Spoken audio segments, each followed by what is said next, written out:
میرے دوستوں بزرگوں، عجیب بات یہ ہے، علماء لکھتے ہیں کہ جو شخص سنتوں کا اہتمام کرتا ہے اگر وہ کافر بھی ہے، اگر وہ کافر بھی ہے، اگر وہ سنت والا طریقہ اس کے مطابق زندگی گزارے گا، اس سے بہت سارے غیر بھی بہت اہتمام کرتے ہیں اپنی صحت کا اور اچھی چیزوں کا، اچھی عادتوں کا ان کا اہتمام ہوتا ہے، باقاعدہ اس کی کوشش بھی کرائی جاتے ہیں۔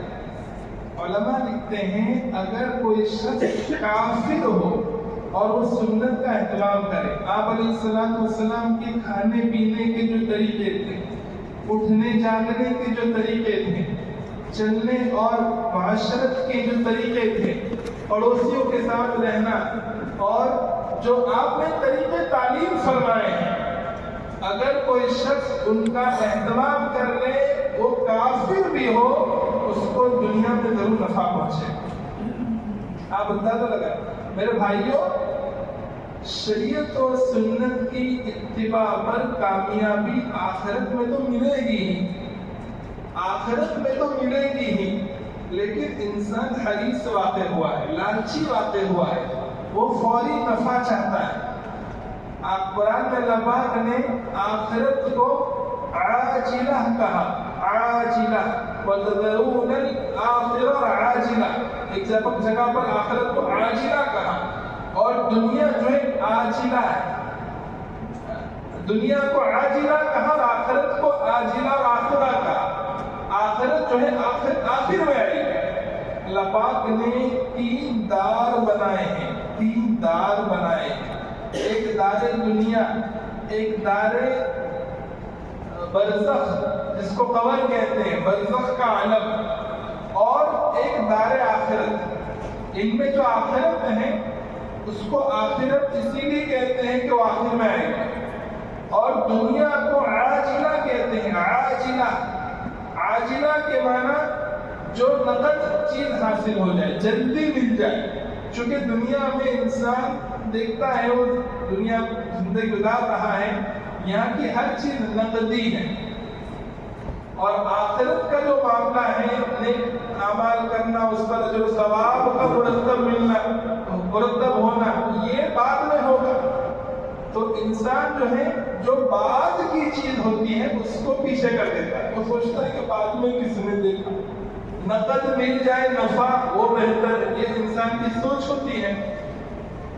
میرے دوستوں بزرگوں، شریعت و سنت کی اتباع پر آخرت میں تو نفع ہوگا ہی، اس کا نقدی نفع دنیا میں، اس پر باقاعدہ بحث کی جا سکتی ہے، دلائل دی جا سکتے ہیں، یعنی جو لوگ اس کا اہتمام کرتے ہیں، جو جن ممالک نے اس کا اہتمام کیا، شریعت و سنت کا جن لوگوں نے چاہے دنیاوی نفع کے لیے اسلام کا مطالعہ کیا، اور اسلام میں جو طریقے بتلائے گئے معاشرت کے، رہن سہن کے، معاملات کے، جن لوگوں نے اس کا اہتمام کیا وہ دنیا میں بھی کامیاب ہوئے۔ مفتی محمد شفیع صاحب رحمۃ اللہ علیہ بہت بڑے مفتی گزرے، مفتی اعظم، معارف القرآن حضرت کی کئی جلدوں میں قرآن پاک کی تفسیر مقبول عام و خاص ہو چکی ہے۔ حضرت کے پاس ایک مرتبہ ایک شخص حاضر ہوئے اور کہا کہ حضرت قرآن میں اللہ پاک نے فرمایا ان الباطل کان زہوقا، کہ باطل کو مٹنا ہے، باطل جو ہے مٹ کر رہے گا۔ باطل بہت دنوں تک، کچھ دنوں تک وہ ابھرتا ہوا نظر آتا ہے، لیکن اس کی فطرت میں اللہ نے فنا رکھا ہے اور مٹنا رکھا ہے۔ باطل کے لیے باتیں ہیں میرے دوست، اور حق کو اللہ پاک غالب کر کے رہے گا۔ چاہے ظاہر میں نظر آتا ہو کہ حق دب رہا ہو، بس ہو رہا ہو، مغلوب ہو رہا ہو، لیکن نتیجتاً حق ہی غالب رہے گا۔ اسلام کی فطرت میں، اسلام کی مزاج میں فطرت نے کشش رکھی، جتنا دباؤ گے اتنا ابھرے گا۔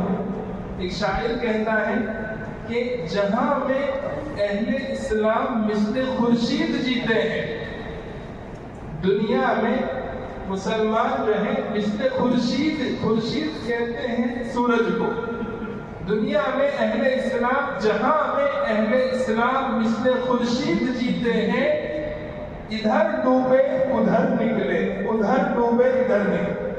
سورج جو ہے ہمیشہ ڈوب نہیں جاتے، یہاں اگر ڈوبا ہے تو دوسرے ملکوں میں وہ نکلا ہوا ہے۔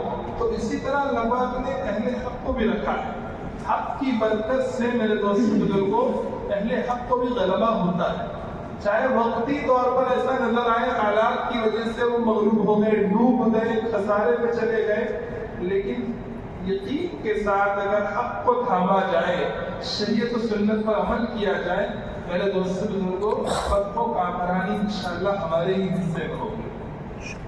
مفتی محمد شفیع صاحب رحمۃ اللہ علیہ، ایک شخص حاضر ہوئے، کہا ہم تو دیکھتے ہیں دنیا میں اہل حق ہر طرف مارے جا رہے ہیں، کاٹے جا رہے ہیں، ان پر جو ہے ظلم اور جور کے گویا پہاڑ ڈھائے جا رہے ہیں، اور قرآن کہتا ہے کہ باطل مٹے گا، باطل کو مٹنا ہے۔ یہاں تو ہم دیکھتے حق مٹ رہا ہے، اہل حق جو ہے مغلوب ہو رہے ہیں، اس کی کیا وجہ؟ حضرت بات سمجھ میں نہیں آتی ہے، قرآن کچھ کہہ رہا ہے، ہم دیکھ کچھ رہے، آج کے زمانے میں بھی ایسا ہی۔ تو حضرت نے ایک بہت عجیب بات ارشاد فرمائی، مفتی محمد شفیع صاحب رحمۃ اللہ علیہ نے ارشاد فرمایا کہ بات اصل یہ ہے کہ باطل نے حق کے طریقوں کو اپنا لیا، جس کی وجہ سے حق نے باطل کو غالب کر دیا، اور اہل حق نے حق کو چھوڑ کر، حق سے منہ موڑ کر باطل کے طریقوں کو اپنا لیا، جس کی وجہ سے یہاں باطل ان کو لے ڈوبا۔ میرے دوست بزرگوں، آپ دیکھیں جتنے ممالک ترقی یافتہ کہلاتے ہیں، جو بہت آگے اور جو ہے یعنی کیا کہتے ہیں معیشت کے اعتبار سے، ٹیکنالوجی کے اعتبار سے وہ یعنی ڈیولپڈ کنٹریز جو کہلاتی ہیں، آپ دیکھیں اگر غور کریں، حالات کا مطالعہ کریں، حالات کو دیکھیں، تو میرے دوست بزرگوں وہاں بہت سارے طریقے وہ ہیں جو انہوں نے ہمارے اپنائے ہیں۔ صاف ستھرائی شریعت کی تعلیم تھی، النظافۃ شطر الایمان۔ آج سب سے زیادہ گندی بستیاں مسلمانوں کی، بلکہ گندگی مسلمانوں کا لوگو بن گیا، جہاں گندگی ہے سمجھو یہاں مسلمان رہتے ہیں۔ ہماری کالونی کا آپ حال دیکھیں، کیا حال رہتا ہے، گٹر بھر جاتی ہے، گندگی۔ میرے دوست، اس کو شریعت سے دور دور کا تعلق نہیں ہے۔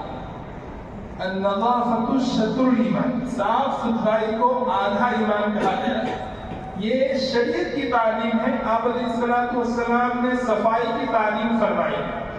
امریکہ جیسے ملک میں آپ دیکھیں صفائی کا کتنا اہتمام، اور جتنے ایسے ممالک ہیں، آپ دور دور تک چلے جائیں، سڑکوں پر آپ کو کوئی گندگی کا نام و نشان نظر نہیں آئے گا۔ امانت داری، وقت کا اہتمام، یہ اسلام کی تعلیم ہے۔ ان لوگوں نے اپنے یہاں ان چیزوں کا اہتمام کیا اور مسلمان اس میں پیچھے ہو گئے۔ اسی طرح مسلمان آج کاروبار کرتا ہے، دکان پر وہ لکھتا ہے نو ریٹرن نو ایکسچینج، مسلمان بھی ایک بورڈ لگاتا ہے اپنے یہاں، یہ عجیب بالکل خلاف شریعت طریقہ ہے۔ میرے دوست بزرگوں، باقاعدہ اس میں بحثیں کی گئی، کتاب البیوع ایک باقاعدہ کتاب ہے، فقہی کتاب میں پڑھائی جاتی ہیں۔ اگر کوئی اس طرح معاملہ کرے کہ مشتری خریدنے والا بائیں سے بیچنے والے سے معاملہ کر لیں کہ بھائی اگر یہ چیز مجھے پسند نہیں آئی میں دیکھوں گا، خیار رؤیت، اور اگر اس میں کوئی عیب مجھے نظر آیا تو میں اس کو واپس کر دوں گا۔ شریعت کہتی ہے ایسی شکل میں 3 دن تک مہلت دی جائے گی، اور اگر 3 دن میں واپس کر دیتا ہے اس بائے کو، بیچنے والے کو چیز واپس لینا ضروری ہے۔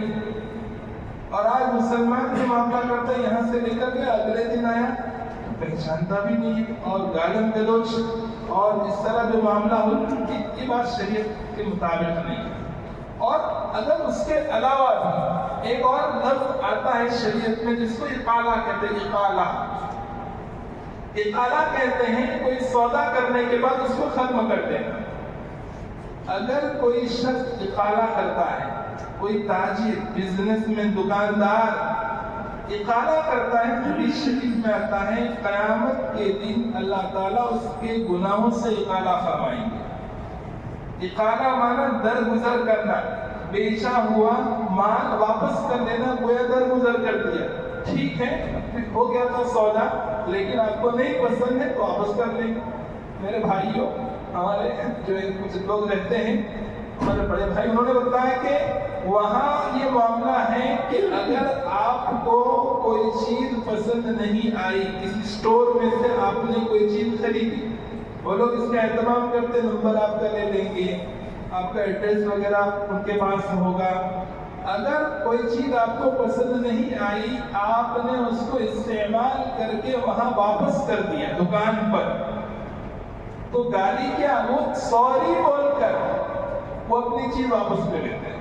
ہمارے گھر میں واقعہ پیش آیا، ایک چیز کھانے پینے کی دی گئی، بریڈ ایسی کوئی چیز کھانے پینے کی، تو ایک عرصے کے بعد وہاں اسٹور میں سے فون آیا کہ وہ جو فلاں چیز آپ کو بیچی گئی تھی اس کی کوالٹی میں ہمیں تھوڑا سا شبہ ہے، آپ سے درخواست ہے آپ وہ چیز واپس کر دیں۔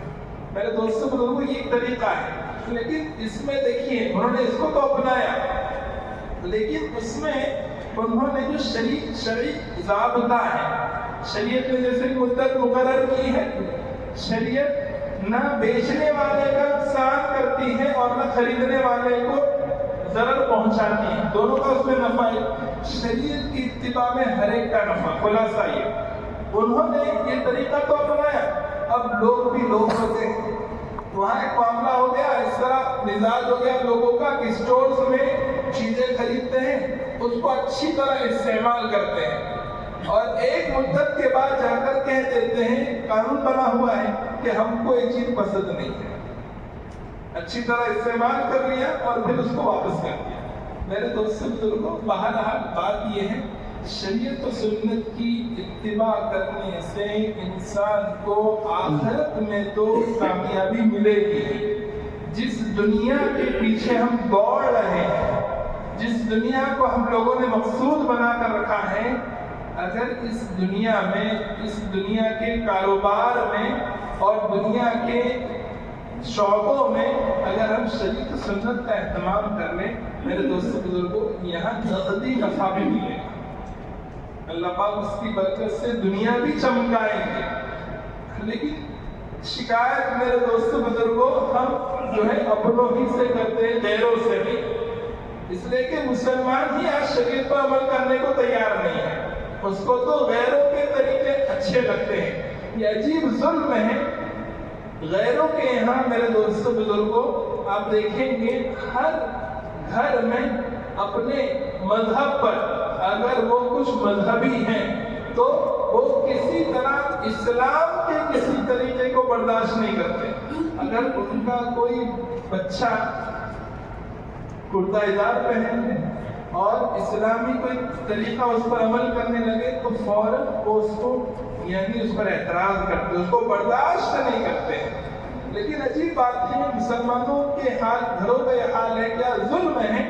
ہمارے گھر میں کبھی عیسائیوں کی چلتی ہے، ہمارا گھر ہے چل رہی ہے عیسائیوں کی، ہمارے گھر میں کبھی یہودیوں کی چلتی ہے، ہمارے گھر میں میرے دوستوں بزرگوں غیروں کی چلتی ہے۔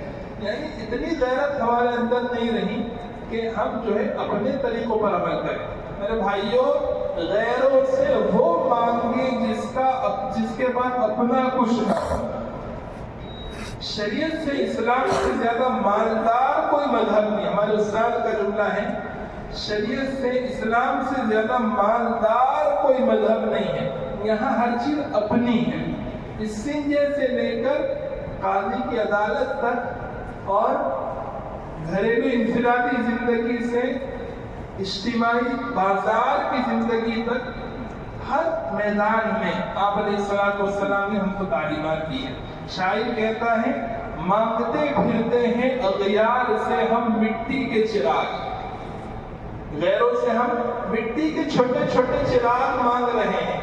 مانگتے پھرتے ہیں اغیار سے ہم مٹی کے چراغ, اپنے خورشید پر پھیلا دیے سائے ہم نے. ہمارے پاس چراغ نہیں, پورا سورج موجود ہے, خورشید پورا سورج موجود ہے, اور اس پر ہم نے سائے ڈال دی. اس پر عمل کرنے کو تیار نہیں ہے, اور غیروں سے چھوٹے چھوٹے مٹی کے چراغ ہم مانگ رہے ہیں. جو غم دیے پھولوں نے دیے, کانٹوں سے شکایت کیا کروں. جو غم دیے پھولوں نے دیے, کانٹوں سے شکایت کیا کروں. جو درد دیے اپنوں نے دیے, اوروں سے شکایت کیا کروں. مولانا میں رحمۃ اللہ علیہ کی بات کہہ کر ختم کر دوں. حضرت مولانا فرماتے تھے حالات کی روشنی میں بھی بہت اہم غیرت سے بھرا ہوا جملہ ہے.